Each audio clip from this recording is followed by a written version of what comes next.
But ego aside, as I say, I've been a singer about 7 years. I worked for the two biggest companies to the point I was being asked for by name at venues. They didn't like it, and both of them got rid of me Right. because I was a thingy of my own success, victim of my own success. Yeah, yeah. So I thought, okay, I'm going to start my own.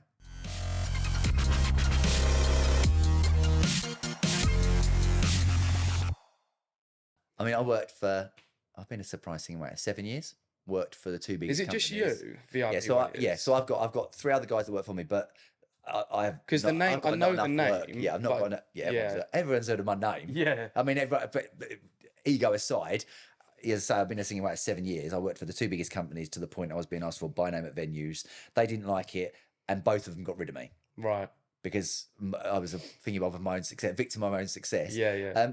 So I thought, okay, I'm going to start my own. So I went back to a lot of the venues that I'd performed at for the other companies, and they were like, "Oh yeah, Nelson will put it on the supplies list," and it pretty much went like that. And in all fairness, jokes aside, can we swear? We can swear.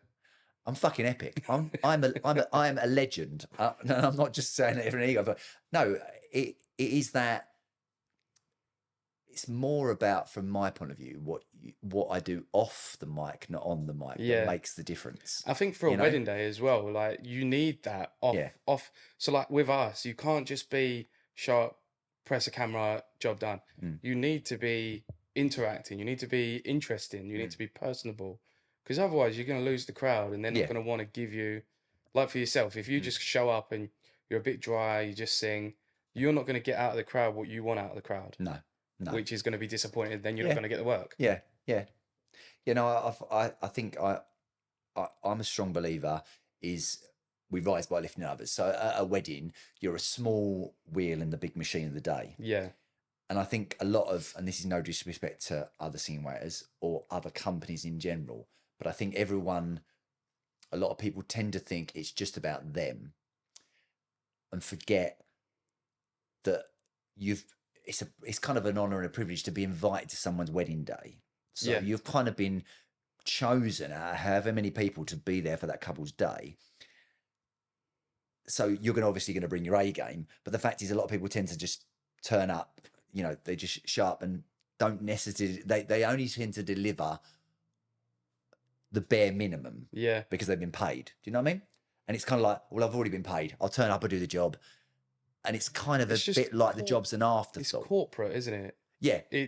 You're getting paid to do a gig. It's like when you work for someone, you just show up, do what you're paid to do, you go home. There's no point going above and beyond because they're not going to pay you more to go above and beyond. And I think, and I find it's more about what I do off the mic than on the mic, and that's in terms of how I am with the venue, the staff, the other suppliers. Not just. And don't get me wrong, when I'm on the mic, I'm fucking God. I mean, I've got mic in my hand. I'm amazing, phenomenal, to say the least. But to be quite fair, it's what you do off the mic that then builds to what you do on the mic, from my point of view. So I tend to arrive normally an hour before the ceremony. I like the guests to know who I am without knowing who I am well before anywhere when I'm going to do what I'm going to do, So I like to be there early, uniform on, I bowl into the kitchen. I'm normally like, yo, I'm Nelson, I'm surprised being out, and they're thinking, what else is? And I'm like, and I like to bring a certain amount of energy that then spills over on the other staff, the other suppliers, to say, we're all here, let's smash the day. This is big. Yeah. This is what we're here to do. So do you actually get your hands dirty and get amongst 100%. It then? I'm a full on waiter for the day. Unlike my first singing waiter that I worked with, I can't remember his name, but he was so arrogant, and he was like, Is this video? You I'm filming, yeah.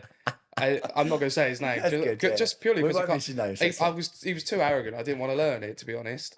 But he was so like, he's a singing waiter, right. And with that, you're kind of expected to show your face a bit. Yeah. Maybe like you don't have to serve food, but maybe like ask the bride and groom if they want a drink or something. Yeah. Oh no, I'm not doing that. I'm a singer. I'm like, but you're a singing waiter. Like doesn't that marry up? Yeah, waiter. You can't not be seen all day, and then all of a sudden you bowl in with your bowl of spoons to take a fall. Do you know what I mean? And he weren't going to Just take giving it it away forward. now. He was, Yeah. sorry, yeah. Yeah. But he weren't going to do anything like that. He weren't going to sell it. He was literally just going to go in and start singing. See, I find that's probably the biggest reason why I'm one, the most recommended supplier, one, the most mentioned, like on the realms of like Facebook and that, people will go, oh, Nelson's amazing, Nelson's amazing. And the venues themselves, because I like the fact that one, I arrive early. Secondary, it's more about the venue, the staff, making sure everyone's happy. And I like to build up the rapport with the guests from the get-go. So I will be pretty much there, weighted up. I'll do canapes, I'll do welcome drinks. Can't just get stuck in as much as possible. More so to help the venue, because then it's kind of a marry up, isn't it? I mean, it'd be the same as you bowling up to a venue and going, I'm the videographer. Where's my bowl of jelly beans? I want the purple ones. Yeah. Sorry, do you not realise who I am? Yeah. And then going, if you could just put the couple over there, I'll film them in a minute. It doesn't work that way. The thing is, it's the couple's day. You've been chosen to come along and do a job, but if you turn up and you want to help rather than hinder, from a singing waiter's point of view, and as I said, no disrespect to other companies, but I worked for the two biggest. So I worked for the two biggest. To the point, I've been a singing waiter about nearly 7 years, worked for the two biggest companies, to the point I was being asked for by name at venues. They didn't like it. They got rid of me.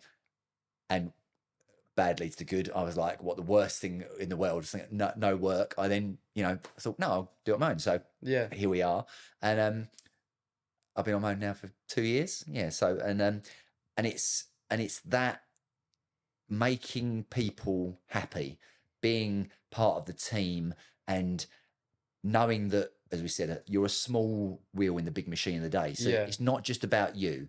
It's about every single supplier, member of staff, and you're there to help, to the point that then when you do your bit, in my case, my bit, that you've made the day better. Yeah. You've added to the day. You've not just turned up from a devious point of view. And as I said, no disrespect to the way it companies, they do tend to turn up, sit out the back on their phones.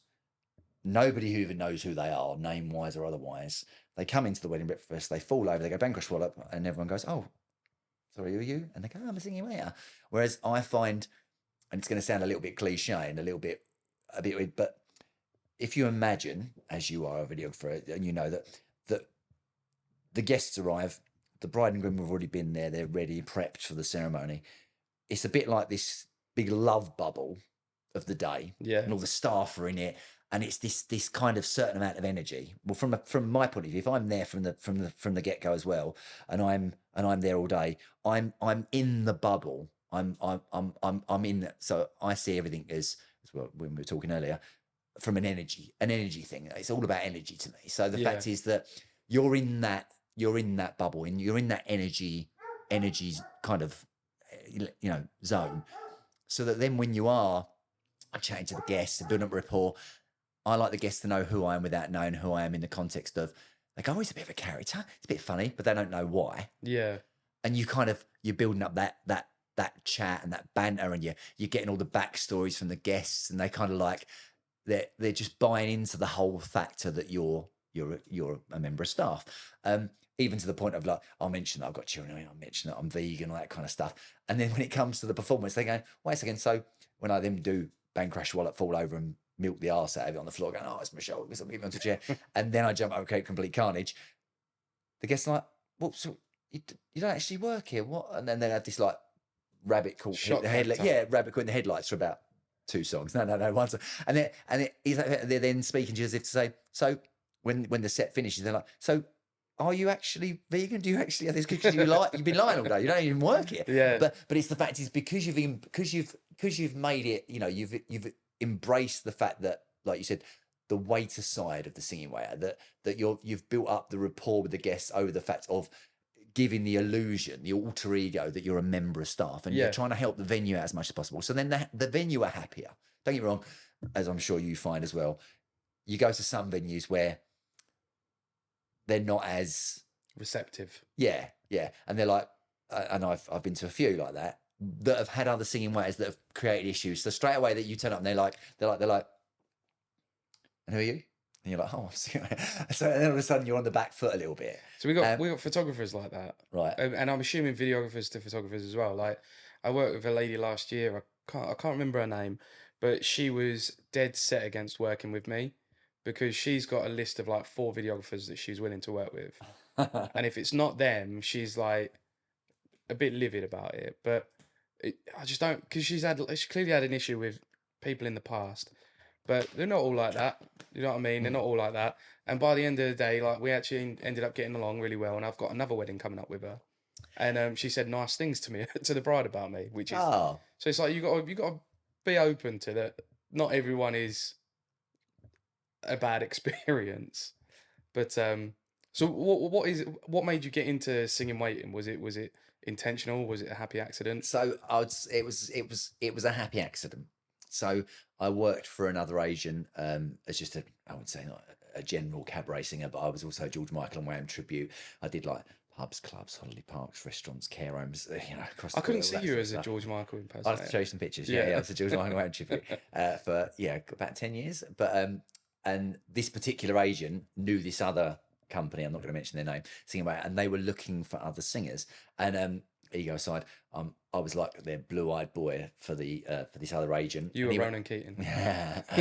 So this other agent was like, oh yeah, Nelson will do it. So when they were like looking for other singers, as this other agent was like, oh, Nelson's my blue boy, he just goes here and does everything. He went, oh, Nelson will do it. So yeah, that was it. And the company passed me the details for the first gig, and I was like, oh, I'll go and do this singing waiter gig. And the guy who was like their main guy, he's also a videographer. He was doing the video at my first wedding that I did, and normally a lot of singing waiter companies, it's always like 2 singing waiters, but I was there doing 1 singing waiter, so I was literally thrown in the deep end for my first one. And yeah, arrived, set up, and that stuff, and then I spoke to this particular singing waiter who's also a videographer, and he was explaining how it tends to normally work. He said, "Oh, have you already worked out? I'd already got there and I'd already spoke to the venue about doing." Some wines and waters and stuff like that. And he went, oh, you've already touched base. I said, I see. I was assuming that's kind of what I was meant to do. Yeah. So I kind of, without saying like I was a natural, I suppose because I've been a performer a long, long time, you kind of fall into a certain way of working or a certain way of how you perceive something's going to be. So yeah, I spoke to the venue, asked them what they wanted me to do, did some pouring prosecco and stuff, and then he come and he said, "Oh, well, we do for singing waiting." He goes, "Have you already like put the order of the songs you're going to do?" I said, yeah, I'm going to do it like this, this, and this, and I've got a little speech I'm going to do it. And he was like, oh, okay, cool. And then he mentioned various different things that you do as a singing waiter, like, congas, napkin wave, that kind of stuff, the standard as it says. Which, and I was like, oh, okay, cool. So yeah, I just put them in there, and then over the course of a number of years, I was lead for a lot of the 2 singing waiter teams. And yeah, I definitely, as you might notice, don't like the sound of my own voice, but it's all about the banter for me. Yeah. So not only off the mic, but on the mic, yeah, I'm full on Rip the Groom a New One, kind of like proper. People jokes. love that, don't they? I mean, yeah. You go to like big concerts, like we're like into rock music. Oh, okay. So you go to them and like they're quite sense of humor is really good. So they're always like taking the piss out of people in front. Like it's like a comedy set halfway through. Yeah. And you sort of like just shut up and sing at some point, like some. Yeah. I'm the same. I like to have a proper, good pick on various people. Yeah. Various jokes, especially if there's been people that when I've been waitering that I've They've taken the targeted. piss We've had a rapport. Yeah. They're straight away the amount of groomsmen, best men, all that kind of stuff that we've had banter, and then literally I'll rip him a new one in the set. And it's hilarious because then the couple, they're like, oh, it's so funny, like they're going to remember that, and there's going to be other people that are going to remember that, and it just makes it more personal as well. Have you ever had anyone like a guest that's sort of been a bit ruthless with you while you've been a waiter, and then as soon as you've started singing, they've gone, oh fuck now? Yeah, loads. Yeah, quite a few. Yeah, there was one actually I did a gig where this guy he was proper loud with his friends, and proper brash anyway, and he was kind of giving it the big and he was wearing this suit that it looked like Rupert the Bear. So I was Right. like, so I said, I'm loving your suit. I'm loving your suit. Oh, thanks. I said, so I've never seen Rupert the Bear in the flesh. And he was like, so he probably hit it off. And then his mates were like, you got to say something. And this was before they even realised who I was. They just said, you got to have a word with him because he's really, really loud. So I bowled over to, he was standing in the bar and I tapped him on the shoulder. I said, so, just let you know that the bride and groom's mum and dad have said, can you tone it down a bit? You're a bit loud. And he was like, oh, I'm really sorry, like that. And then literally, then I've fallen over and jumped up and done a bit. He's like looking over. He's like, what? And then literally, he was proper like, oi, Bradley, keep it down. He was like, oh, like, so yeah, we were proper like hitting it off. But it was one I did back end of last year, and it was a guy that was like literally, he was like, proper like, looked like leg day was every Sunday. It was one of those, it was like, and all his shirts 2 sizes too small. Yeah. Yeah. But and he, funny enough, he had been to a wedding where he'd seen a singing waiter, and he'd mentioned to the one of the event lady, he happened to be talking about it with her. So she came up to me when I was serving the prosecco. She went, "Just let you know that there's a guy here, and he's seen singing waiter before." And I went, "Well, he hasn't clocked that." He went, no, but I'm just letting you know. I was like, "Okay, cool." So he was talking with his missus and stuff like that. So then I had a proper good banter with him, and really was picking on him quite a bit. And then when I fell over and jumped up, he was like, there was no way I knew that you were singing waiter, but of all the people to pick on, because he wasn't a small guy, the groom even said, he was like, oh, of all the people to pick on, yeah, to pick on him. He's like, oh, and everyone was like, as if to go, oh, should you pick on him? I remember my dad used to say, he said, if you can pick on the biggest guy in the place and make everyone laugh, Yeah. then it's a win scenario. Yeah. So yeah, so he took it so well, and after it finished, he was like, oh, that was absolutely amazing. I really enjoyed the banter and stuff. And he said more so because of when we were chatting earlier. Yeah. He said it was nice. He said, and I've seen it before. And he said, not done like that. He said, yeah, hands down, you were like the best. He said, and also it was not the rapport was good. Yeah. He said, and he goes, and I took it to heart. He said, and to be quite fair, he said, if you'd said any of that stuff, if I'd met you on the street and you spoke to me like that, he goes, I'd have knocked 10 down the shit out of you. He said, but because Good of the job you can context, sing. he said, but because of the context and because of earlier, he said, I'll let you off. So yeah, but no. So is that reaction different if like you show up and you're not as talkative to people beforehand, or like As bantery with engaged. people beforehand? Yeah, I find, as I said, because I used to work for the 2 years ago, there'd been a couple where we just turn up, and no disrespect to the venues, they might go, oh, we don't particularly want you to help out doing this, and this, and they'll say, oh, because of safety, health and safety. And I mean, I'm silver service trained anyway, so when I was in my younger days, I did like a bar management course, stuff like that, so I can carry 4 plates and that sort of stuff. So that's something I lead with when I do book and speak to wedding venues ahead of time. Yeah. To put their mind at ease that I can You're do not that going to kind of break their stuff. shit. I'm not just a singing waiter that's just going to turn up and sing. Trust me, I can waiter. And I do find a lot of venues that I go to, when I have been to a venue or when I then do that, a lot of times they'll be like, oh, you're better than some of the waiters we've got working here. Do you want a job? and it's down to how you carry yourself, Yeah. posture, the way that you rapport with the guests, the way that, I mean, digressing from the question, I remember going to a venue and they had all these canapes, and I said to the young lady, I said, oh, do you mind if I do the canapes? She was like, oh yeah, but we're a bit stickle on allergies. I said, well, I'm medically vegan, so I'm particularly on. And she went, oh, okay, yeah, okay, you can do the canapes.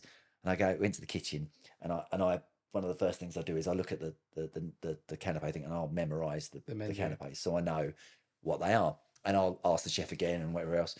And I remember going out with these canapes, and I'm walking out with these canapes, and there was this young lad with me, and he had his canapes, and he went to me, what was, do you remember what that was? And I went, yeah, and I told him what it was, and he went, oh, I said, how long have you worked with you? He went, oh, I've been here about 6 months. I went, you should know the canapes. He went, no, not really. And I said, this is like my first day here, like that. And it was, yeah, it was funny. So, to answer your question, that when I worked for the companies where sometimes they're a little bit dubious about us doing things, I found that you kind of feel like you're on the back foot, more so from if you've not had the rapport with the guests.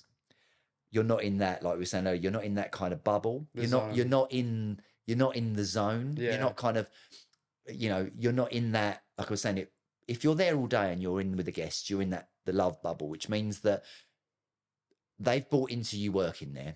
You're in their energy. So when you do fall over, oh sorry, after desserts, bang crash, whatever, they're I think like they're a more bit more sympathetic. empathetic Oh and mate, I stories for days about that. But I it's mean, so funny seeing everyone's reactions, I, because you've always got like the people in like the immediate vicinity that are like, "Are you all right, mate?" yeah, yeah. And then there's always someone in the back going, Like that. and then they look. Yeah. There's always someone going, "Why is he filming?"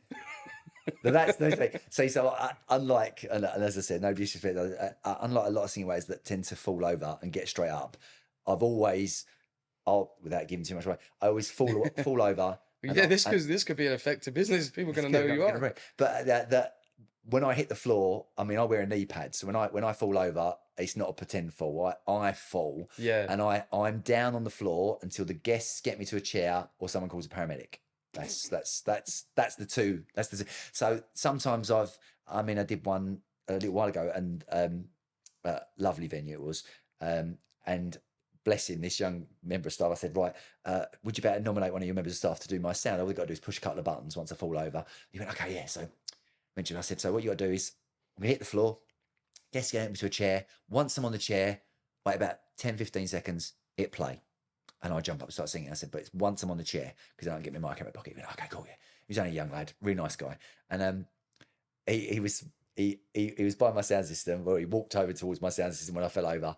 And bless him, he said he even thought I'd hurt myself. So the amount of times I've done venues that I've been to numerous times before, and they'll be like, oh, it always looks like you've injured yourself, Nelson. No, we're not too sure whether you've actually injured there's yourself. going to be one day where you actually do injure like, yourself. leave him, he'll be right. Yeah, he'll be fine. He's going to get up in a minute. He'll poke that bone back in. Yeah, exactly. So, and literally this young lad was like, he panicked. So he hit play and then he stopped it again. And the other member of staff had to come over to me. And I was like that. And then and then I looked up at this girl, and she's like looking at me. And I was like, press play. Yeah, like as if to say, and she's like, oh, sorry. Then she looked over to him, she's gone like nodded, and he's pushed play. But for me, it felt like I was on the floor for like, or I was on the chair for like a long time. But it worked out just well, because the bride's sister had seen Singing Waiters before. And so when I fell over, she was like, oh, is that Singing Waiter? She's looking at the bride, she's like, Singing Waiter. And the bride's going, what? She's like, and the bride's sister's thinking, oh, what? He's going to get up. And because I didn't get up and sing straight away, it double bluffed the sister. So she was like, shit. So then she's come over, and then like, there's this big crowd around you, and everyone's like in this mad panic, like, and I'm like, oh, like, and yeah, Oscar-winning performance every time. I'm proper like that. Does that ever make you want to like change the duration of how long it is between fall and singing? Well, I think. So this is the thing, because I'm majority of the times on my own. I always get a member of staff to push play, so it's down to how long they. Right. So I always say to them, I'm going to hit the floor, wait till the guests get me onto a chair. Once I'm on the chair, then I can get my mic out of my pocket. But I've got to be on the chair. The amount of times sometimes they panic and they push play, and I'm on the floor and I've got to try and get my mic out of my pocket and they get up. Whereas if I'm sat, then it's easier for me to get my mic out of my pocket and stand up. And I'm 6'4", so once I'm stood up, I'm above everybody anyway. So I then get the mic out. So I always say to them, on the chair, 10, 15 seconds, then hit play. Some of them panic, leave it a bit longer, because they're worried that I'm actually injured. And other times they might hit it too soon. So sometimes it's just down to venue. But I do say, if I fall over and it takes quite a while to get me to a chair, so say for instance some older guests nearby, and everyone's a bit like, because sometimes you get the ones that go, oh, don't move him, he's injured his shoulder, don't move him, and they're trying to force you down on the floor, which is funny, because you're like no, because I when in the recovery position, because I'm like, oh, it's my shoulder, and then I go, oh, I've got cramp, and could you get me to a chair, and then they I usually get the lads to lift me onto a chair. But if it's a few older people, I usually say, if I'm on the floor for what seems a bit too long, then once I'm on the chair, it played pretty quick. If I'm lifted to a chair quite quickly, then that gives you room for leaving it a bit longer. But the amount of times I've done it where, as I said, sometimes they hit play while I'm on the floor, and sometimes they do it quite a while after I'm on the chair. And it pretty much 9 out of 10 times always goes off with a bang, and it's always well received. You know what I mean, extremely well received. And sometimes the ones where it's left quite long, I sometimes think, oh God, was that a bit long? And then I get up, and then you find out afterwards that was just the right amount of time. I think everything happens for a reason. Everything happens for a reason. And there's been some trouble, some that I've done, and there's been odd troublesome ones, which odd ones that don't always go according to plan. But I think everything happens for a reason. So in that context, sometimes this young lad, bless him, but he was like, "Oh, sorry, Nelson." I was like, "No, it was great because the sister, she was Yeah, yeah. 100% full." Do you know what I mean? And if maybe you'd done it 10 or 15 seconds, it wouldn't have milked it as long. Yeah. So I think that in itself made the difference. Yeah. You know, and I think that's that human element to it as well, right? Yeah. Whereas, as I said, I don't. If you've not been there all day, like you were saying, like you were asking earlier, if you've not been there all day, you don't have that rapport with the audience, which means you're not bought in enough, and they don't think you're invested enough. So when you do your performance, you've not had the rapport. So it does feel like you're performing to a colder audience because it's very hard to win the crowd round. Yeah. Whereas if you've already had the banter, you're already in the zone. It makes it easier. It makes it so much easier to, without underselling my job, but it's so much easier to perform because all of a sudden they go, "Oh, he's just one of us now," because you've been there all day, you know. So what advice would you give to couples that are considering having singing waiter to surprise their guests? Don't. No. 100% bad idea. No. We'll break everything. Yeah. I would say, first and foremost, know your audience. So I've got more than a few years experience. It's about reading the room. Yeah. But from a couple's point of view, if it's booked, I'd say 8 out of 10 times it's booked by the bride as a surprise for the groom and guests, because they'll meet at a wedding fair. They'll be there with their mum or their best friend, you know, that kind of stuff. So they'll book it as a surprise. Or I say, "Oh, maybe you should book it as a surprise." And they're like, "Oh, that's a brilliant idea." Or they'll be with their mum or their nan and something like that. Or if the couple do come as a couple, then yeah, they might book as a couple. But I'd say know your audience in the context of, it is nice sometimes if you have that, as you always have a natural segregation between groom's side and bride side. So sometimes it's nice if you've got one side of the family which are a bit nutty and the other side that are a little bit chill. Say anal, flat, yeah. A little bit kind of like, you know, a little bit like, oh. Yeah, people know I've got anal people in my family. It's fine. We're not going down that route. No. That's for another podcast, I'm sure. That's the late night podcast. So yeah, but you'll get the ones that are a little bit, oh god. And sometimes that's nice because you can G up those ones, and that's kind of like a little more of a challenge, which is nice, which is nice. But if everyone's a bit flat, it can be difficult. It can be a lot harder, and you do get the odd one where it does sometimes feel like you're pulling teeth. You always win them round in the end. Trust me. I mean, to the point of being annoying, I will get them up, and that's it. Period. Yeah. That's what I'm there to do. So sometimes that's a challenge, but I think from a couple's point of view, if they know their friends and family, and it's more, and I say this to other suppliers as well, and I say this to couples when I meet them at fest or after when I've done a gig, it's down to the respect that the family have for the bride and groom who's booked it. Because you fall over and you jump up and you start going, "Yeah, come on, everyone up. And everyone's like, "What?" So like, what's going?" I'm like, "You're getting up," and be like, "Oh, come on," and they all get up. They get up because they realise it's a one-time thing, and out of respect to the bride and groom, they realise it's been booked for them. So I normally mention it's been booked as a little surprise to get you all up singing and dancing, making as much noise as possible, and everyone goes through the roof. That everyone realises, oh, it's for us. We're the chosen guests. We're the wedding breakfast guests. Yeah. You know, we're not an evening guest that slipped through the net. We're a chosen. This is especially for us. We embrace the fact that out of respect to the bride and groom, we only get one chance at this. It's a good way of thinking it, because you know what I mean? I've never even thought of it that way. To be fair, it's I just look at it as like the bride and groom wanted it, or the mum wanted it for the bride and groom, but you never really think that they've bought it for everyone to enjoy. Yeah. Yeah. So it's a nice way of thinking that. It's like, I always, whenever I'm speaking to bride and grooms or brides at wedding fairs, as I said, there's no disrespect to bands, DJs, any of that, but a lot of the daytime guests, which are there, you know, they spent ages making a list of all these guests and then picking and choosing and going, "No, we've not seen them for a year, so why are we inviting them?" Which, you know, to be quite fair, is true, you know, because you get a lot of guests that they get invited and they just see it as your family, a little bit of a free ride, you know, like you, as I'm sure you may have seen it, and I've seen it loads of times. The guests that go to a wedding that turn up. I've actually had people ask me to take people out of their wedding video.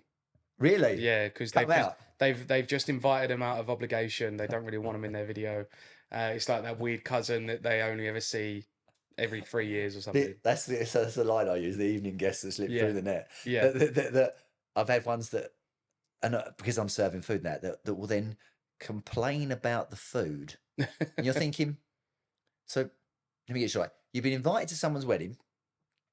You didn't. No, you didn't. You didn't pay for that, did you? That's free, right? And you're complaining about it. And you've probably been used to having McDonald's most dinners, and you're having like Michelin star food. Yeah. And you're complaining about it. Grow up. No, yeah, exactly. It's like you can say that's your podcast. It's that thing. You just think you've been invited. You should enjoy it, and then you get the ones, and it's happened more than one occasion, that will go up to the bride and be going, my food's cold, and complain that it's like, I don't know if you noticed, but the bride and groom, you know, they probably this for everybody. How about you go sit down and let them enjoy their day, and maybe mention it to maid of honor, groomsman, bridesmaid, like 2 weeks later, but not today. Yeah. You know, we don't get your stomach cold, all right? Just leave it where it is. There'll be a buffet out later. Shut up. Yeah, because no one else is making an issue about it apart from you. Yeah. And it's not your day. So, and if 1 out of 100 meals is cold, it's probably your fault somehow. Yeah, and you're lucky you're here anyway. Yeah, right? You were an evening guest up until a week ago. Yeah, all right? mum. Yeah, yeah. It was a close call. All right. Yeah. And that dress you're wearing is just not in season. All right, but that's a different one. But it's that people will then, you know, complain. And you're like that just blows my mind. Absolutely blows my mind. You see it all over, don't you? Yeah. What's the best reaction you've had from a crowd doing what you do? Best reaction. It's got to be quite a few to pick from. Yeah, right? Yeah. I'd say pretty much they're all up there. They're all up there. I had one where it had been booked, and I had to fall right in front of one of the guests who was a district nurse, and she, no word of a lie, she helped me before I'd even fallen. That's how good she was. I mean, I hit the floor and she was there, making sure. She was like, don't move. I was like, you've injured yourself. And I'm like, no, it's my sugar. She's like, no, don't move. Have you done it before? And I'm lifting up, and she's checking me out like that. And I'm like, oh, like that. She goes, oh, have you injured yourself before? I'm thinking, yeah. Every fucking wedding. I'm like, no, I'm all right. And then literally, and she took the tie off. My waistcoat was undone. I'm like, whoa, love, calm down with the buttons. And it literally, and then when I got up to sing, her face was such a picture. Oh mate. And then she said to the bride, she goes, I'm going to get my own back on you. Like, and they were proper laughing. But yeah, no, I've done quite a few. There's been a couple where grooms haven't known, and they'll come to the rescue, and I'll be on the floor, and they'll be like right in front of you, like making sure you're okay and stuff like that. And I'm not on the floor, and then literally I'll get my mic and I'll put it over their shoulder, and then the music will start, and they'll be singing, and they're thinking, what's going on there? Yeah, it's great. Is it fun trying to come up with new ideas on how to get that surprise element? I think there's a few, without giving, I'm not going to give them away. No. I've got a few little new ways forward of doing things, but I have to say the fall has always been the best. And obviously, as singing around nearly 7 years, and I think unless someone's planning a wedding, they don't always know about it, because you think how many weddings. I mean, separate to going to a wedding because you're working. How many weddings do you go? Yeah, I think I've probably been to handful, maybe 4, yeah, 5, if I'm lucky. So you don't really know what. Yeah, and I was best man at 2 of those. So and I think so unless you're getting married, and then as soon as you get married, you Google weddings, and everything from fire breathing dragons to barn owls delivering rings comes up.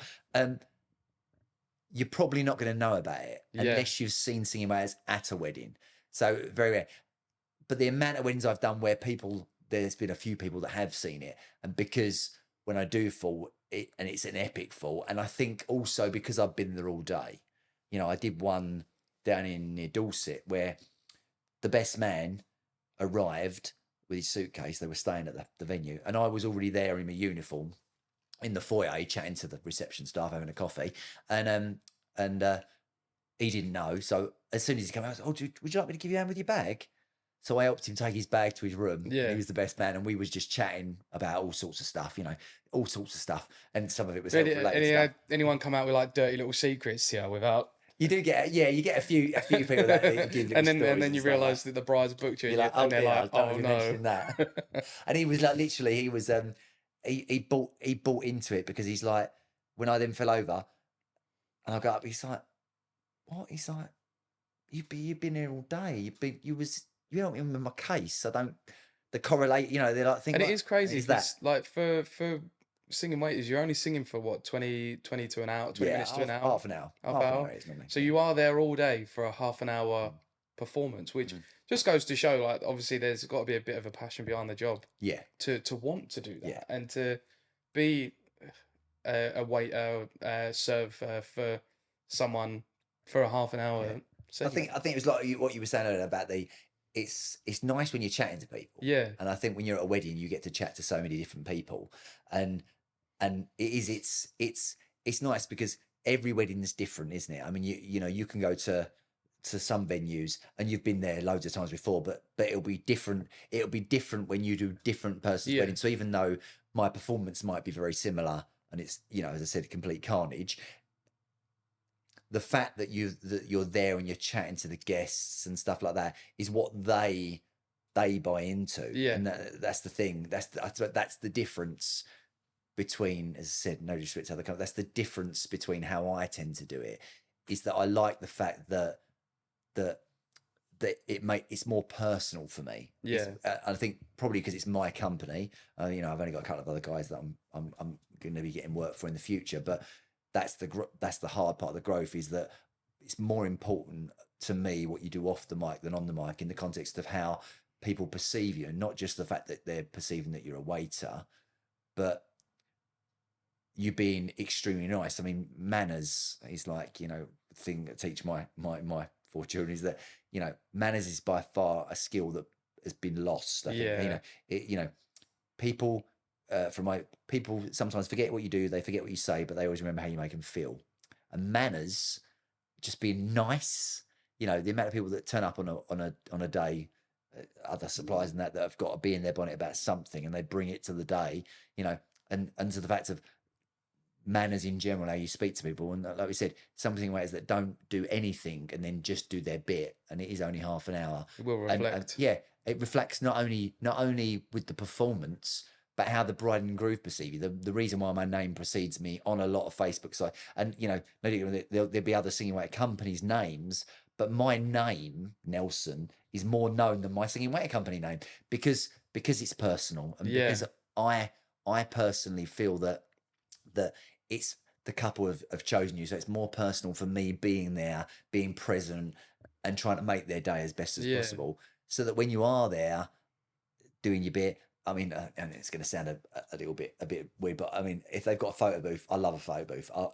I don't just turn up, arrive, sing, pat down in the car before the napkins hit the floor. I got to get like to be involved, there. man. I mean, Yeah, I like to be there all day, be part of the team, help out the staff, make it makes or breaks the day. And yeah, then later on, if they got a photo booth, I'll jump on the photo booth with the guests, with the bride and groom. I've got a wall full of photo booth pictures in my yeah. I got a office. load in my drawer. Yeah, absolutely love it. Yeah, Absolutely love it. And if there's suppliers there that I know, or if there's new ones that I've not worked with, yeah, and we get the opportunity, I'll go, oh, we'll nip on the photo booth, because it's it's memory making. yeah, And I think, in a nutshell, you know, the same as what we're doing today with like the podcast. I think, you know, it's it's about making the memories, isn't it? That one day is only one day, but you're filling it full of all these different things, you know, all these different styles of entertainment that they might have booked throughout the day, all these other different yeah. suppliers, all these, like, you know, love letters. Do I have this on the table? Do I have invites? Do I have this?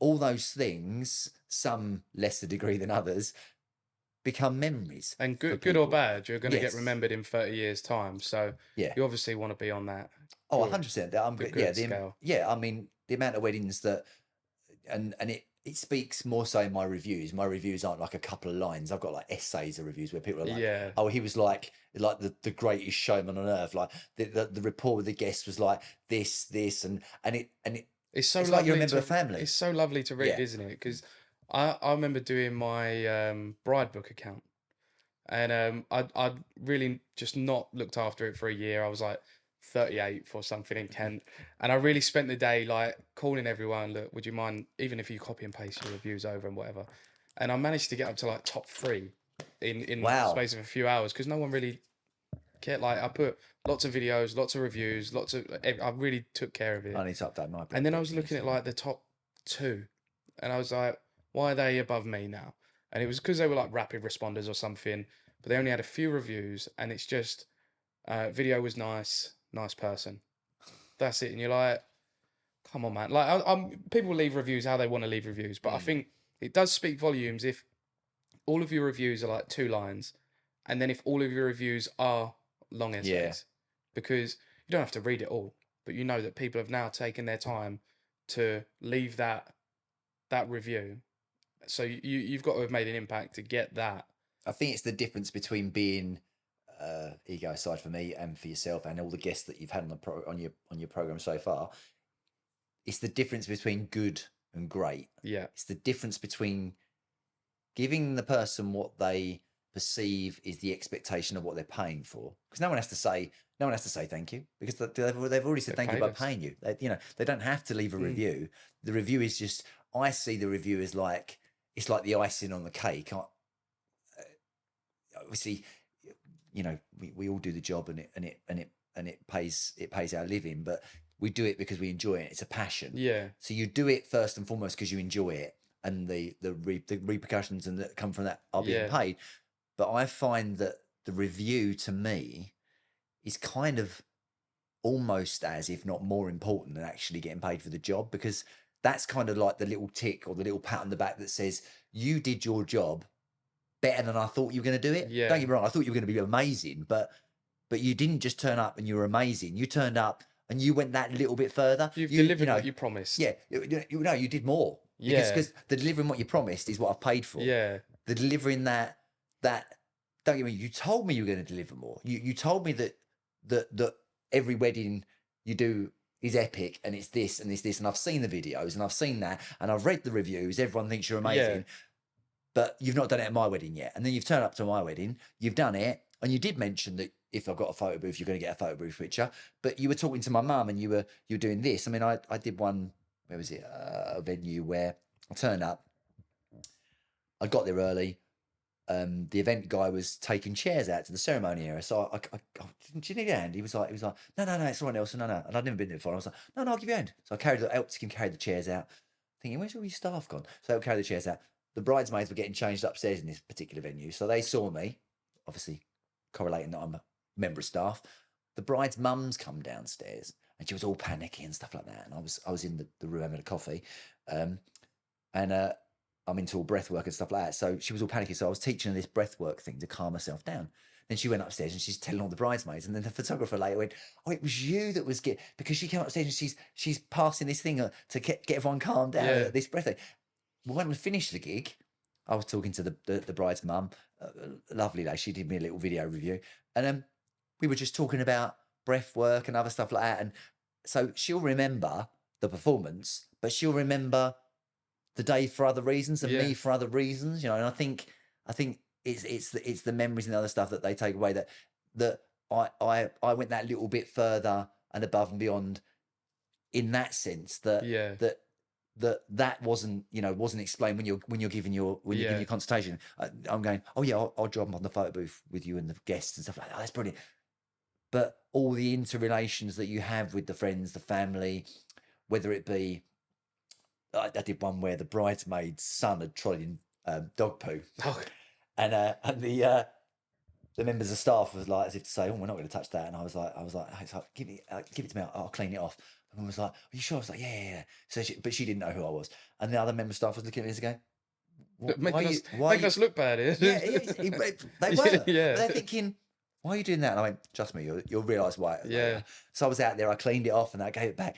And when I fell over and did my bit, the bridesmaid, she was like, oh, I can't believe shit off my son's shoe. And I made a point of mentioning it. And it was just really funny. But it's that going that little bit extra, which you don't expect, which then does make the difference because it's more personal. You don't just turn up, even from being a videographer, you don't just turn up and go, well, I'm going to video this, I'm going to video this, and then I'm going to deliver this. And they're like, okay, how much is that? And you're like, it's this much. Like, perfect. And they go, and they pay you, and that's it. I think from my point of view with the review is that you've given exactly what they've asked you to give, plus that bit extra that you've gone, well, I am going to be epic, but trust me, on the day, in person, it is completely different. Yeah. Whenever I mention it to couples, I say, it's a bit like, I'm not a football person, but whenever I'm talking to couples and there's a groom there, I'll say to him, do you like football? He goes, oh, I love football. I'll say,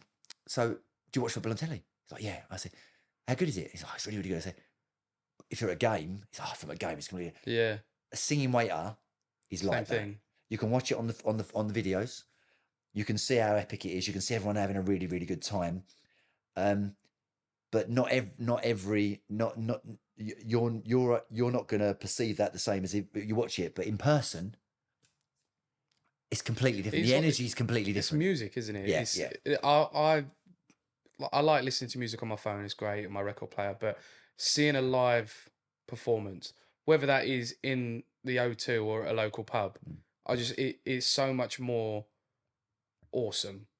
So yeah, man, I totally relate with that. There was a question you asked earlier about booking a singer, where you said if advising about booking a singer, I had to mention, which was, and this, no disrespect to the other companies, is that for the couple, not just to know their audience, but make sure they see who they're getting. Yeah. Because I find this is probably a lot. I think I know what you're going to say. And this is probably more so, ego aside for me.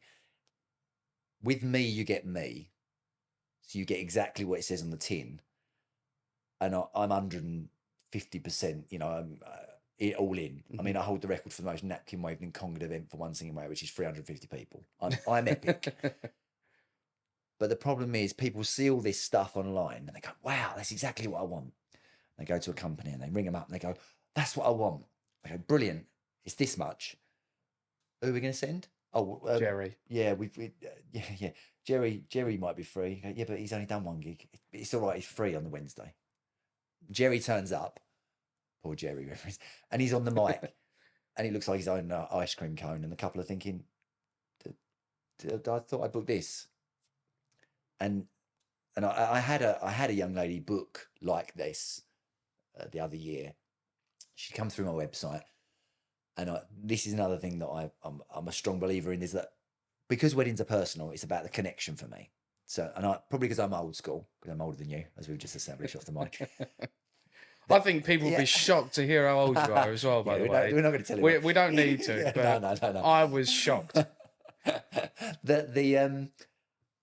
I like to speak to people on the phone. I'm old school. I know with the whole Gen Z thing that everyone does, it's all it's all like this, and it's emails and stuff like that. But to me, it's personal. So I like to talk to people, and it's about not just about the connection. It's not about just the couple booking you, but it's also the connection you have with the couple. Yeah. So the fact is, it's nice to be on the phone. This particular young lady, she messaged and said, "Could I have a quote?" And I said, "I'd love to speak to you because weddings are personal." She went, "I'd love to have a quote." I went, "I'd love to speak to you because weddings are personal." And then she ghosted me. Well, she then booked 2 singing waiters from another company, which I'm not going to mention the name. No. And the DJ that had recommended me, so the DJ recommended me, the stylist had recommended me, and the venue had recommended me. 3 recommendations. They still didn't book me. She booked this particular thing, and this DJ in particular was there when these other 2 singing waiters turned up. I mean, Nelson, you've got to see what she's booked. Sent me the video footage, and this couple of singing waiters were walking around, just singing. Nobody was up dancing. Nobody was there. And well, this is what I've just done. And one was carnage. And he went, oh, I'm so tempted to show what she could have won if she'd actually spoken to you. And I said, well, obviously she didn't know that. She thought it was that you just get, you ring up a company and you just get a bit like you wouldn't book a videographer or a photographer or anybody else unless you'd spoken to them, unless you have a meeting with them. I think you'd be surprised at that as well. Well, but the fact is, they're not just buying what the product you're delivering. They're buying you. Yeah. You're there for the whole day. Yeah. If they don't get on with you, and this goes for musicians, goes for everything. You could be the best singer in the world. If you're a dick, no one's going to want to work with you. Yeah. If you could be the best videographer in the world, and you could be of a reasonable price. You know, you don't even have to be the most expensive.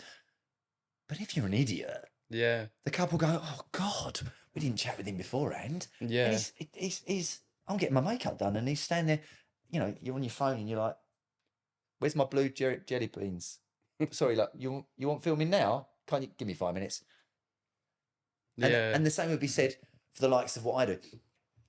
You know, even though I do have a couple of other guys that work for me with me, which I cherry pick from the other companies, it's more what you do off the mic than on the mic, in terms of it's not what you're selling that the people are buying. They're buying you. They're buying all the other stuff that comes with you. Yeah. The fact, like you just said, when you read the reviews, it's the customer care. It's how you laser them on the phone. It's the personal aspect. It's the fact that you believe in what you do and you have a passion for what you do. Yeah. You care about what you do.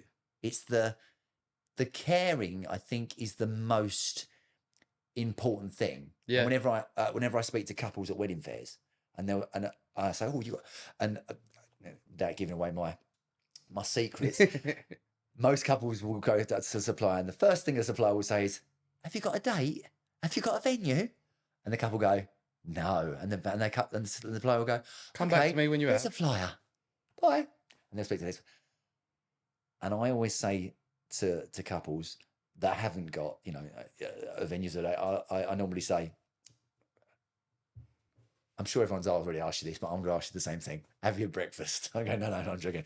Because if they laugh, it makes them relax. Yeah. So but it's more the fact that I say, if you haven't got a venue or a date yet, or say a venue, a lot of people go, "Oh, I want to get married at a barn." You go, "Well, I could recommend loads of barns." Yeah. And to me, and this is no disrespect to barns or manor houses or orangeries, you could go, "Oh, I've done video footage at loads of barns." To me, a barn's a barn. It's more down to the staff. Yeah. And I say to couples, it's the staff that make or break your day.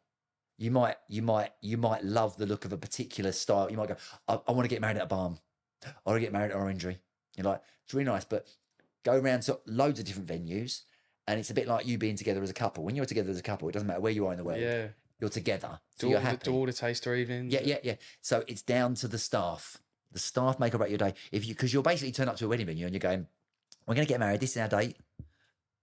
You're handing over your day, and they're going, "Thanks very much." And some venues go, "Thanks very much." With the rest. Oh, that's it.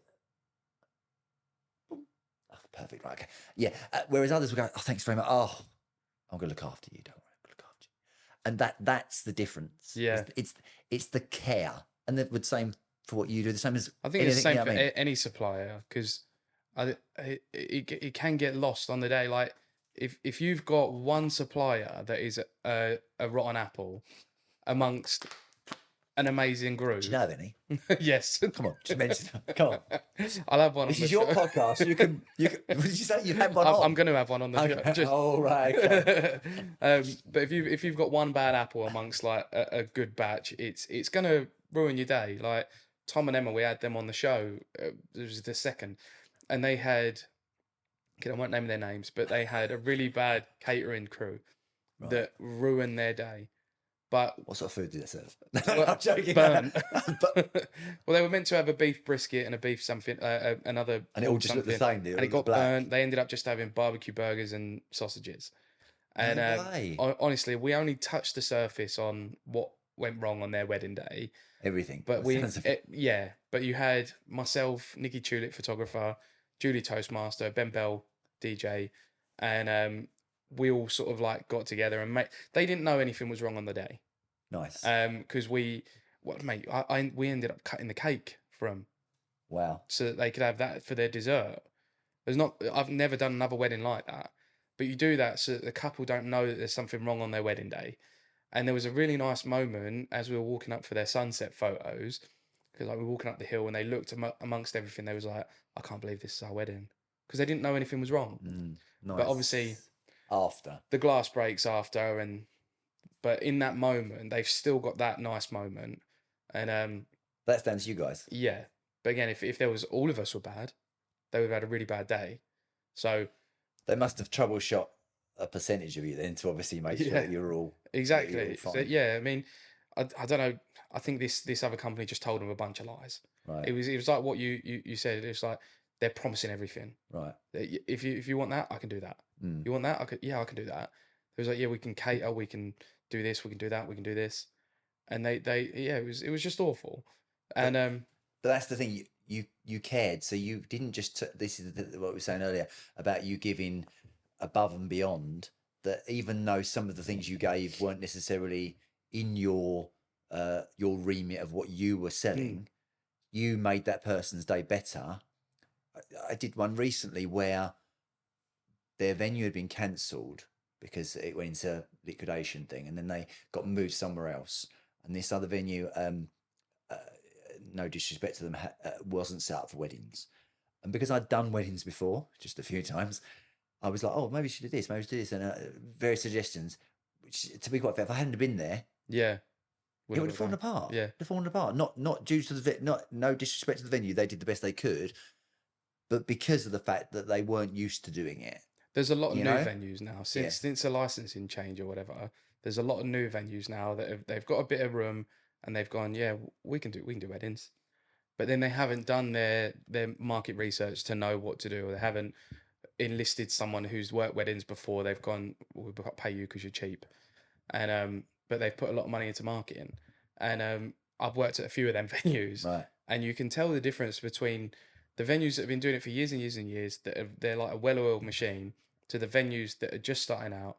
Which again, like, no disrespect to anyone who's just starting out. You've got to start somewhere. Actually, yeah. But you can't just do it for the money. No. If you're in it just for the money, then it's not going to go well. But yeah, I think that's what I'm saying. Because you care, you helped out and went above and beyond with the others to make that day as best as you could, And I think that's the difference between someone that cares and the other suppliers, like we were saying earlier. You're a small machine, a small wheel in the big machine. Yeah. That you all came together to make sure that was a great day. Yeah. You didn't just go, oh well, because I was at a venue not that long ago when you just said about the cake cutting, and there was no thingy bob on this particular roster of how it was going to go, and the caterer was like, oh well, we're not down to do that. As if to say, we're not doing that. We're not doing that. Do you know? I just think, well, I'm not here to shift the table with the cake on, or I wasn't here to move the chairs, or in all fairness, I could just have turned up, maybe just stood by the prosecco table, disappeared, at the wedding breakfast, poured a couple of waters, sung for half an hour, gone home. I didn't have to. I didn't have to move furniture with the event lady. I didn't have to do this. I didn't have to do that. I just did that because I was helping out. There was one. I had a conversation with a lady the other day. I'm not going to mention the venue, but it was at the Kent Wedding Awards, fun enough. So she know who it is. Yeah. They're a lovely team at a venue. At the Kent Wedding Awards, and she said the first they had singing waiters beforehand, but the first day I was there, the one of the waiter guys was panicking because they were trying to set up the prosecco table. Yeah. And they were down a member of staff, and I was like, it's fine, just leave. I'll sort it out. And the guy was like, sure. So I said, trust me, it's not my first rodeo. Yeah. I'll deal with this. And then I did it. And this particular lady said to me she goes, you were like godsend. It was like having an F&B manager turn up for the day. Yeah. You literally came in and helped us. You didn't have to.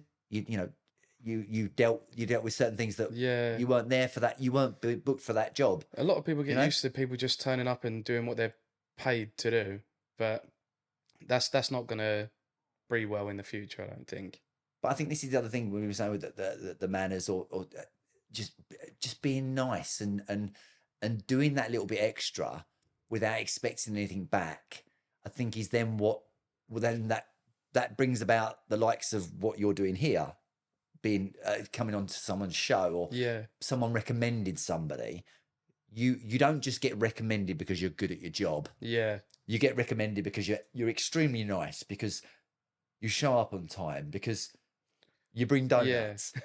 I mean, very, very small, and without getting like, to do with health things that we were talking about earlier, like, consistency is key. So the fact is, the smallest things are the things that make the difference. You could turn up at the venue and you could be, I did a so many stories. I did a venue where I turned up, and a few things when you just said about the food weren't quite right.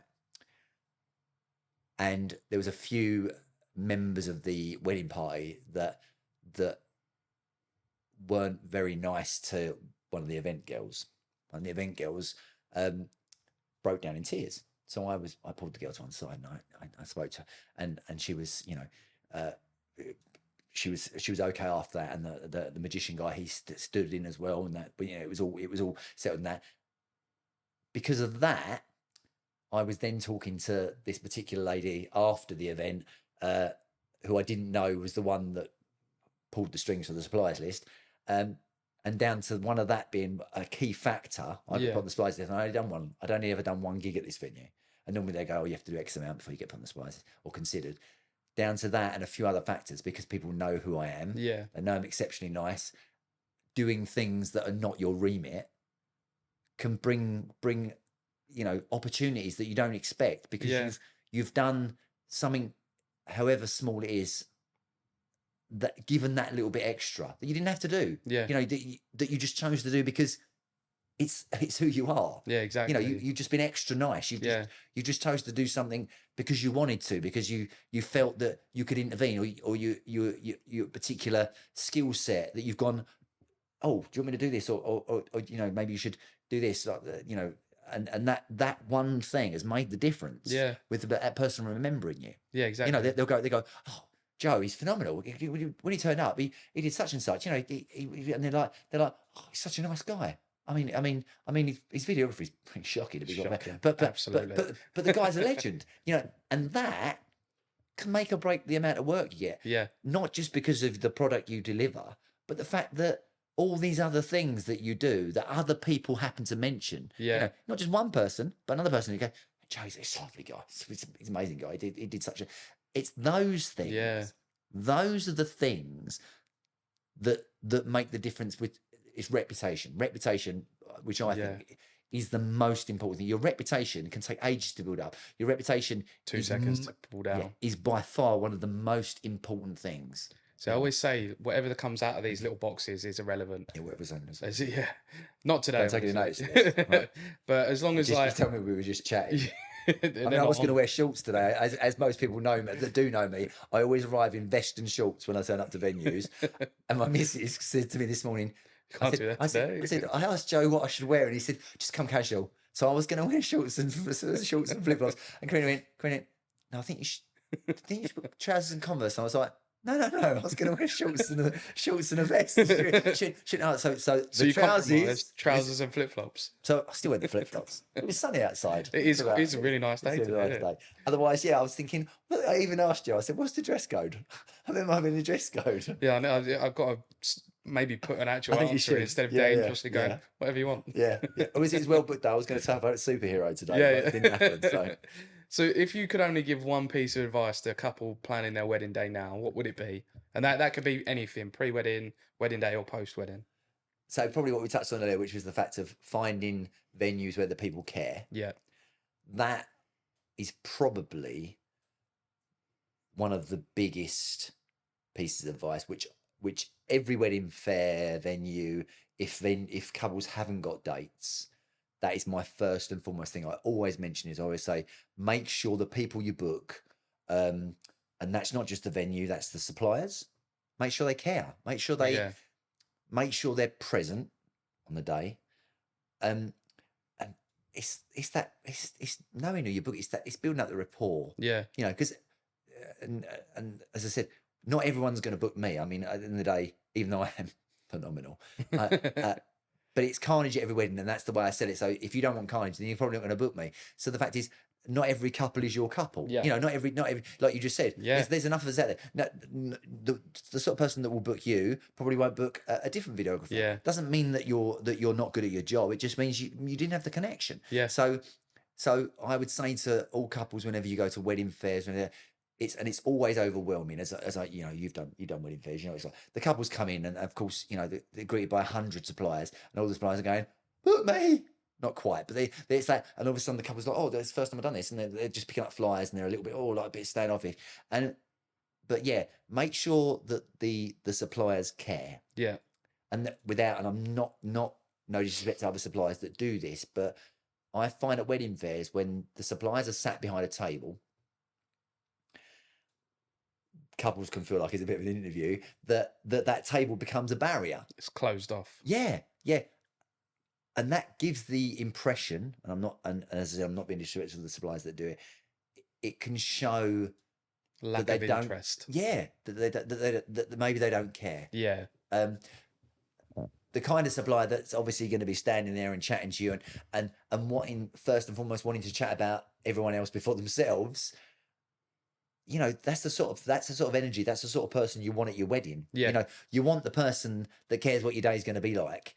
You know, I Yeah. normally say, so how do you see your day running? I mean, you know, what you booked, what you get, what you're angling for. You know, are you fun? Are you into fun? If you're into fun, you probably want me there. But you know, what's your vibe? Yeah. What we're going for? Because it's that thing, like I was saying earlier with the couples, is that you got to know your audience. So Yeah. it's all well and me good men saying, "Oh, I'm going to smash the arse out of your day. Trust me, I'll come. I'm going to smash the arse out of you all along." But if your family might not be as susceptible, it might not work. Yeah. So we want to know that the kind of flow of the day. We want to know the vibe of the day. What you might have already booked can denote how it's going to be. Yeah. The kind of DJ that you booked, the band that you've booked, the videographer. You know, if you've got the photographer turns up and he's got a Vicar Dibley on, you know, it's going to be a different thing. You know. Yeah. So it's all those things, but making sure that any of the suppliers care has got to be the biggest one, and also food advice. Make sure you go to the tastings, and make sure when you do go to the venues, you ask how many chefs they've got. Right. Because it's going to sound an odd one, but it's what people want to know. Yeah. People, I don't want to hear the same tips of like, just enjoy yourself. You know what I mean? As nice as that is, I think everyone knows to just enjoy yourself. But this is something that people wouldn't have thought about. Yeah. So the care thing, and this is giving my secrets. The ones that I normally say is, see how old the staff are at venues, right? And this is no respect to young staff members. And we know that obviously everyone has to start somewhere, but normally venues that have agency staff. Yeah. And this is a slight bugbear with me. When I turn up to a venue and I've wealth of experience as a waiter, and they go, "Oh, well, our staff do things a certain way," and then I'll stand there and there's a chap there with his hand down his trousers, giving like that, and he's got brown shoes on with black trousers, and I'm like, "Come on, please sort it out." And they couldn't remember their name, let alone a canapé. Yeah. If the age of the staff denotes that you've got older members of staff, means that they've probably been there for a long period of time, which means that they've probably been well looked after. Yeah. Which means the venue know what they're doing. Doesn't mean that the youngsters don't. Don't get me wrong. I've been to some venues where one where I helped with the chairs from the ceremony area. That guy was quite young and he was on point. And that's another thing. Going to a venue where the staff know how a wedding day runs. Like you said, you're going to get new places and stuff, but where they know how the wedding day runs. And you can say, and I ask every wedding venue when I turn up, my first question will be, where the toilets are. From a singing weight point of view, this is another crucial factor, which probably denotes me from a lot of the others, is I'll ask all the questions so that people don't realise that they don't, you know, get stumbled with the fact they go, "Oh yeah," if someone asks you where the toilet is and you don't know, because they might go, "He's not a waiter, he don't work here," which lucky enough, I think that might be one of you. That might be a question you're going to ask, which might be, have I ever been caught out? That I had was because I know the canapes, because I know how to pour drinks, because I ask where the toilets are, fire exits, because you never know what's going to happen. Yeah, you know, is a very important thing.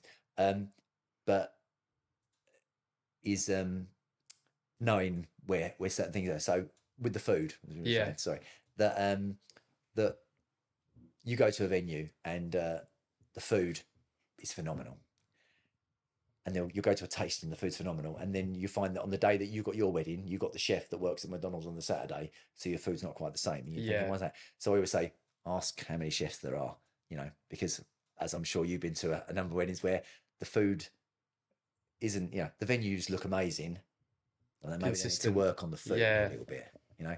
So I would say, make sure that the staff care. Age, if you correlate the age, that usually denotes if the staff are good, but also knowing how the days run. You know, Yeah. if they're a you know, a well-oiled machine, like you were saying earlier, age, you know, is but a number. You know, but as I said, I've turned up to various venues, and I will normally ask, even though I already know in advance because I've got it on an email. I'll always say, "Oh, just out of curiosity, what time's the wedding breakfast?" And I've been to some wedding venues where the staff member will go, "Don't know, I've got to check." I'm like, Yeah. "You should know this. This should be ingrained on your head." Yeah. You know, like, and from your point of view, and like the likes of, say, for instance, photo booths, that kind of stuff that turn up at certain times and have to go certain places to go, "Oh, so I've not been here before. Where am I setting up?" And the venue person doesn't know. You know, whereas you go to venues and they're like, bomb, bomb, bomb, bomb, bomb, bomb. You know, I can name If your quite a few coordinator's venues. walking around with a spreadsheet all day, you've got a good one. Yeah. Or you got the likes that, without, I'm not going to mention any names, I'm sure you've been to some, which are like top class venues in Kent, where, because they do it all the time, they just know. Yeah. They just know. You know, you're what time anyway? Oh, I was just talking to a guy out in the car park. Oh, was he the photo booth guy? Oh, yeah. Can you get him to come and have a word with me? If not, he sets up in that corner. Yeah. You're like, okay. It's like this. You know, there's no hurdle they haven't already come across. It's finding members of staff that know that, or the venues that work that way. You know, you go to certain venues. I've been to certain venues which the venues aren't great, but the staff are still like that. You know, like I've gone to, and as getting back to saying about, they care. They don't just care about the bride and groom, but they care about the suppliers. Yeah. Like we're saying, they don't just treat you like a, you know, they go, "Oh, here we go." You know, you turn up and they go, like my first question, which when I used to work for one of the other single out companies, who's one of my mates, he used to say, Nelson's going to say first, "Can you get a black coffee? But it's got to be filtered coffee. It's got to be like no instant coffee." And then he'll say, and then they'll go, "Oh, so singing mates, what will you do?" And then he'll say, he would have said, "Well, Nelson will do everything, anything you want to do. He'll even cook the food if you ask him." But it was like, the fact is that you get the venues where they go, "Oh, would you like a drink?" And and from and I know this from speaking to you know, to other videographers, other photographers, stuff like that will then go, and I will always do it when I'm going around with the canapes, and I know sometimes we shouldn't. Sorry, go up to the videographer and go, yeah, and you'll be like, it's just weird because we just go like, are we allowed, or yeah? So I think this is a taboo. Because if you ask the couple, they go, absolutely. Yeah. So I think this is a taboo. As a staff member, ultimately, no, never. As a supplier, like photographer, videographer, I think that's okay. Yeah, as long as you're not like taking the piss. Yeah, and other staff members not. But I'll go up to like the singers, if there's someone doing ceremony singing or something like not ceremony, sorry. Yeah, during the ceremony, the canopy. Yeah, reception. You're being a bit too good. Being a bit too much of a good waiter. Picking out canopies in the ceremony. Yeah, no, but I mean, like the reception singer, and obviously they haven't got a clue who I am, and I'll go. Oh, yeah, it'd be lovely. Amount of times I've given food to singers in reception, the photographers, the videographers, you know, sketch artists, anyone who don't know who I am. Yeah. Because it's just a nice thing to do, and because obviously, you know, I'll come up and go, "Oh, do you need a drink?" Because I was going to go make myself and that's another thing which luckily enough I'm okay at with most venues. I'll go, "Oh, does anyone want a tea or coffee?" And I'll go and make tea or coffee for anyone. Yeah. You know, and they'll be like, "What?" I'll even go into kitchens where I've been to quite regularly. I'll go to the chefs, "Do you want a tea or coffee? I was going to make myself one," and they'll be like, "Sing away, mate. There's a tea or coffee. What's all that about?" Because, you know, we all need to have a drink occasionally. Yeah. And then when you're busy doing your thing, I'll go, "Do you want water? Do you want a drink?" And you'll be like, "Oh, okay." Like as if you've never been asked it before. Yeah, it's weird, but, isn't it? But it is that thing like from staff members that probably don't ask you. And I'm sure you could probably list a number of venues where you go, "Been here 2 hours. No one's even asked me if I want a water." It's when you I don't ever expect not to pay for anything. I'm willing to pay my way through life. But it's when you go to a venue and they go, "Yeah, £3.50 for a Coke." But come on, man. Best be a line. Yeah. Again, back to that late night podcast. What, in a glass? What, full? £3.50? Jesus. That was your supplier, mate, I'm telling you. So Mate, where can people find you to get you booked in for their wedding day? As long as they're supplying. As long as they want to build, as long as they want to book me. Different sort of supplier. As long as there's black coffee, black coffee, vegan food is always, because I'm vegan, so yeah, that's always a good thing. But yes, Instagram's the best place. Obviously got a website, vipwaiters.co.uk. Instagram, VIP Waiters Live. I'm sure if you go on most Facebook sites, I don't really do Facebook, I do Instagram, but if you go on most Facebook, my name precedes me, Nelson. Yeah, people know who I am, Nelson. Yeah, so website, Instagram. Yeah. Awesome. Yeah. We'll make sure we get tagged in everything as well as we always do. Yes. But mate, it's been great catching up with you. But before we go, is there anyone you'd like to see on the podcast in the future? Yeah, see, I was going to mention one person straight away, but you've already had them. Who was that? Spencer. Oh, Spencer. He actually mentioned you as well. Yeah, good friend of mine. Yes, which we're doing a little collaboration at the moment called Magic and Mayhem. So yeah, okay. Which is basically because he does his magic during the reception and wedding breakfast, and then I kick off at the end. So we don't tread on each other's toes, but we're a combined package deal thing. So yeah, I'd probably say. So you're a videographer, so you don't want any videographers on, do you? I don't mind. I mean, good, bad, or ugly. Yeah, yeah.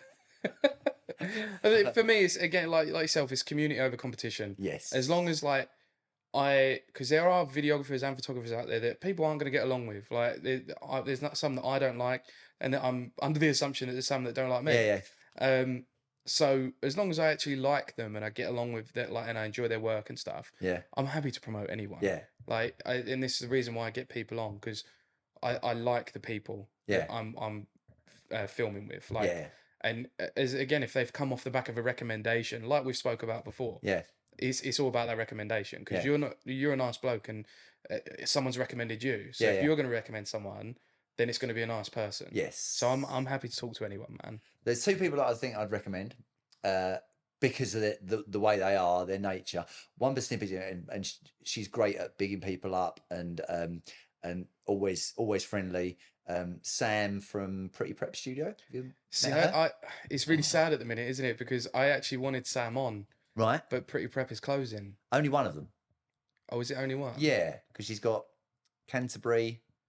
So from what I've been seeing, Sam's taking Sam's stock. What's all of them? Yeah. Oh. Unless I've got that information wrong, but I did invite her on. Yeah, I'm just trying to think of the last wedding fair we spoke at, which was. Yeah, we did speak the other day about her date to come on, because we should have filmed hers by now. Yeah. And she said that she wouldn't feel right as she's closing. Right. Prep. Yeah. I didn't know that. Unfortunately, yeah. Oh, the last time we spoke was at the Kent wedding fair. Oh, Kent. Oh no, we spoke at the wedding awards. Yeah, we spoke at the wedding awards, but no, that was the end of January, so that's months ago. But that's a shame. Yeah. Yeah, it's really heartbreaking that. So the other person, because he's a bit of a chappy and he's bound to have a wealth of banter. Terry from TDH Media. Terry, yeah, I like Terry a lot. We've got a little comic group that we just sit and talk about comic. No work talk, but it's just comic. But you're actually the second person to ask for him to come on as well. So he's a legend. I do actually need to reach out to him, give him a couple of dates to get him on. But... Yeah, because he's a bit of a quirk. Yeah, he's a bit of a he's always got a story. Yeah, so, I mean he's definitely one that I'm sure he's got plenty of stories. Well, I'll definitely reach out to Terry this week and give him a date to get him on. Yeah. But Nelson, it's been great catching up with you, man. Thanks for coming on. Thank you very much, Jack. And I know people are going to like this episode. So.